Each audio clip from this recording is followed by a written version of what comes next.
Hey and welcome, I'm Hammeh and we're back to Overwatch's Halloween terror once again. In 2017 it's returned with awesome skins, new heroes to play with and an endless mode as well, both of which have brought new voice lines to the game. In this video I'll be going over the new lines for the new heroes that you can play as and against, and going a little bit more into Reinhardt's amazing narration of the event that I didn't fully cover last year. Once again we return to Adlersbrunn, defending the Lord's castle from Junkenstein, his Zomniks and his evil allies. Timecodes as always in the video if you'd like to skip between different heroes or sections, and if you'd like to listen to the interactions between the original 4 heroes, the normal Junkenstein mode from last year. I did that video last year, the link is in the comments description below and at the end of this video as well, but do check these out first. Once again let me hand over to Reinhardt, who can introduce this far better than I can. Listen to my tale. I swear that it's true, of a mad doctor, his monster, and his thirst for revenge. This tale returns to Adlersbrunn, where the lord of the castle has once again called for heroes to defend him against the mad Dr. Junkenstein and his allies. As a full moon rose above the town, the 4 defenders gathered. They waited until they heard the sound of the doctor's creations lurching toward them. And so our tale begins. Now, our 4 heroes defending the castle in the original Junkenstein's Revenge with the alchemist, soldier, gunslinger and the archer, they all had their own intros. We now also have 4 new characters with 4 new intros: the Viking, the Countess, the Swordsman and the Monk. An outcast monk, seeking forbidden knowledge.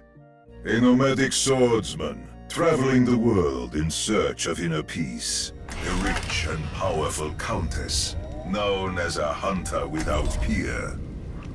A Viking craftsman, seeking battle far from home. Now, if you played the event, you'll know that Reinhardt has a whole huge long narration for this entire event, including lines on every hero and their actions as to what they're doing, some even down to their specific abilities. Now, I won't play every single variant because there'd be a lot of repetition. For example, different ways of describing when heroes die. But Reinhardt does have some pretty cool lore nods, notes and jokes that he makes that I'm going to share here to start with, as well as some general examples of the cool character he puts into the narration of the story. As Reinhardt's telling this story, he often has little nods to what we know to be the Overwatch story. The soldier, the Viking and the alchemist had fought together in many battles, and they each knew that this could be their last. It was the Viking who had forged the soldier's weapons that served him so faithfully in battle. It pained the soldier and the alchemist to see the Reaper, once their ally. He had been cursed, turned into a creature of remorseless hate. Realization dawned in the archer's eyes. The mysterious swordsman was the brother he believed had died by his own hand. The alchemist had no love for the Countess, but this night they had common cause. Though few saw past her potions and elixirs, the alchemist was known to be a great beauty. Some cool examples there, but there are also a couple here that you can't take these as canon lore, but some of these kind of sound as though they refer to things that have happened in the story that maybe we don't know about yet. So here's one about McCree and Widow, and another about Zenyatta. Long had the gunslinger pursued the Countess, but their battle would wait for another day. High in the mountains the monk had gazed upon an unfathomable power, and that power had gazed back, changing him forever. Now, of course, we have to take everything said in Junkenstein's Revenge with a pinch of salt, but if McCree had tried to hunt down Widowmaker for some reason, Zenyatta, of course, meditating in the mountainsides of Nepal, could have well had some big reflections, so it's just nice extra detail perhaps. There are some awesome examples also of Reinhardt just breaking the 4th wall in his storytelling, and particularly when he talks about himself. Here are some of the jokes I really like. Did I mention that the lord of the castle was handsome, wise, and brave, the hero of many stories of his own? But I digress. The alchemist secretly longed to unleash her alchemical boost upon one of her most stalwart companions, the Crusader. But he was nowhere to be found.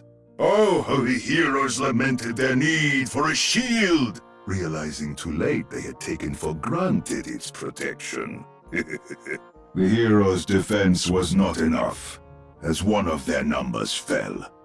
If only they had a shield to stand behind. The alchemist empowered her ally. Ah, if only she had a gallant, powerful knight fighting at her side! A waste of her alchemy, she thought privately. Reinhardt's voice actor Darren DePaul also just does some really awesome narration of first kills, kill lines, unstoppable lines, and a whole bunch more. So here's just a selection for the original heroes and some for the new heroes you can play as well. A dark presence coalesced in their midst. The Doctor's creation had been twisted into a monster bent on destroying everything in its path. Another of the Doctor's failures, the Zombardiers, were mindless slaves that attacked anything in their way. Dr. Junkenstein's Zomniks hurled themselves against the doors of the castle. The Archer's aim was peerless, his hand a blur as his arrows flew, filling the night sky with their whispered song. The soldier was unrelenting, and his enemies fell before him. The alchemist's aim was unerring, her attacks exacting a heavy toll on the Doctor's creations. The soldier waited for a moment of tactical advantage to unleash his attack. The gunslinger knew that the time was coming. The Archer could feel the wolf raging within him, howling to be unleashed. Oh! The Doctor had created an electric tire that bore down upon the castle doors. The gunslinger moved his finger over the trigger of his revolver. With a blur of his hand, shots rang out, each finding their mark. But the gunslinger sensed it was not yet time, and eased back. And Ryan has some really awesome lines for Ultimate Ready. The Archer unleashed a mighty battle cry, and summoned two massive wolves that devoured all before them. The alchemist's potion struck her ally. As it broke against him, his skin turned to iron, and strength flowed through him. Amongst her many weapons, the alchemist possessed a sleeping powder, but her ally quickly woke it. The alchemist let out a scream as she fell. The Archer was slain, crumpling to the earth. The soldier succumbed to the monster's assault, falling, defeated. The gunslinger's luck had run out. The Doctor's creation swarmed over the fallen hero, having claimed their first kill. The four wanderers would buy time for those trapped in the castle to escape. As the night stretched on and the doors still held, Dr. Junkenstein and his allies began their final assault to break the wanderers that defied them. The Viking had waded into the battle and claimed first blood. The Viking's body slumped motionless to the ground. The swordsman's defense was broken, and he was struck down. The Countess was overcome, and she fell to the ground. The monk gazed upon the fallen witch, but his thoughts were unreadable. The gunslinger felt no joy in killing a woman, even one as twisted as the Witch of the Wilds. The Countess had slain the witch, as she had sworn many years before. The alchemist proved stronger than the witch, a victory to which she derived no small bit of satisfaction. The swordsman's aim was true, and the summoner exploded into flame from his telling blow. The Countess's skill was as good as the stories told, overcoming the summoner's magic. The gunslinger was as good as his reputation, and he found his marks, and the summoner died. The soldier dispatched the summoner with hardly a second thought. The Archer's arrow struck true, and the summoner was slain. For the moment, it appeared the alchemist's potions were more powerful than the summoner's magic. The monk's orbs overwhelmed the summoner's defenses, and she was destroyed. The Viking had bested the summoner, a victory that brought him special satisfaction. I love that little Torbjorn reference there to his rivalry with Symmetra, and it's an example of the sheer volume of voice work that's gone into Junkenstein's Revenge. Okay, here are a few examples of some death lines, and then we'll get on to some of the new lines from the 4 new heroes. Some whispered that the Countess could not be killed. And for now, it seemed those stories might be true. The swordsman dispatched the witch, and in doing so, his mind became clearer. The monk had succumbed to his wounds. Though the Viking dreamed of Valhalla, it was not yet his time. His blade broken, the swordsman fell to the ground. His life and the lives of his companions spent, with none remaining to stand against Junkenstein's revenge.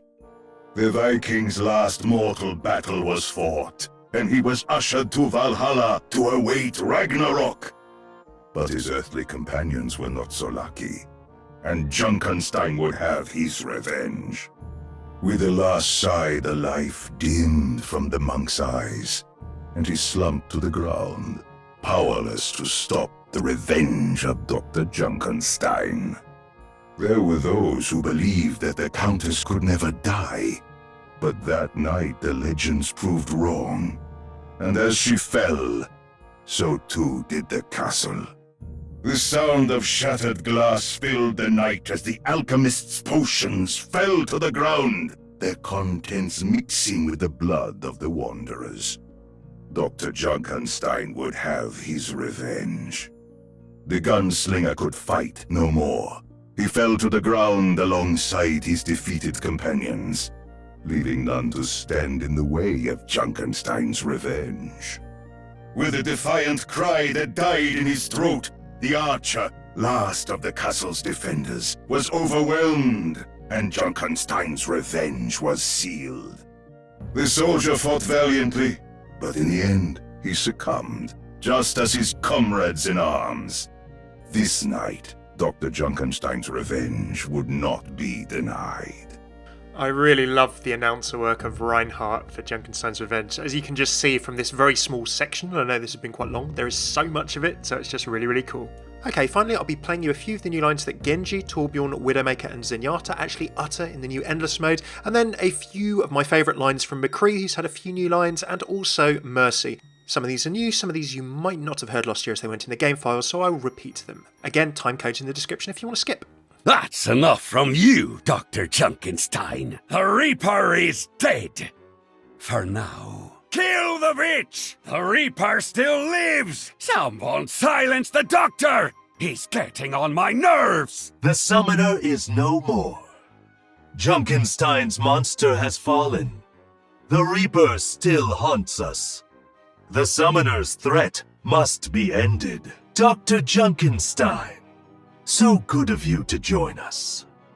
The ground shakes. Junkenstein's monster is here. The Summoner is here. I sense the Reaper.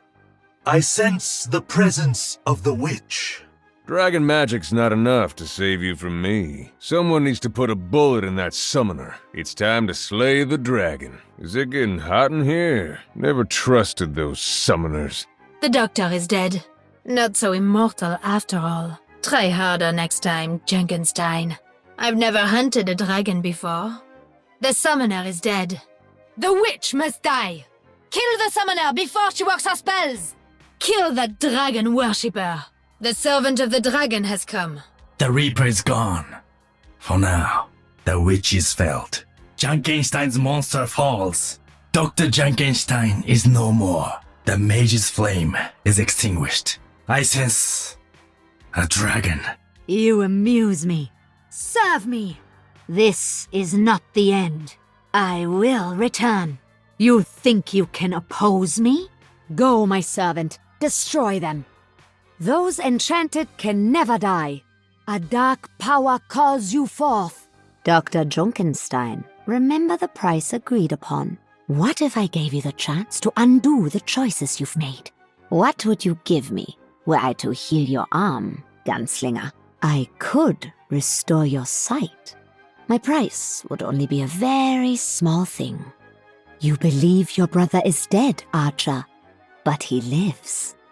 And if you've got to the end, you deserve this line.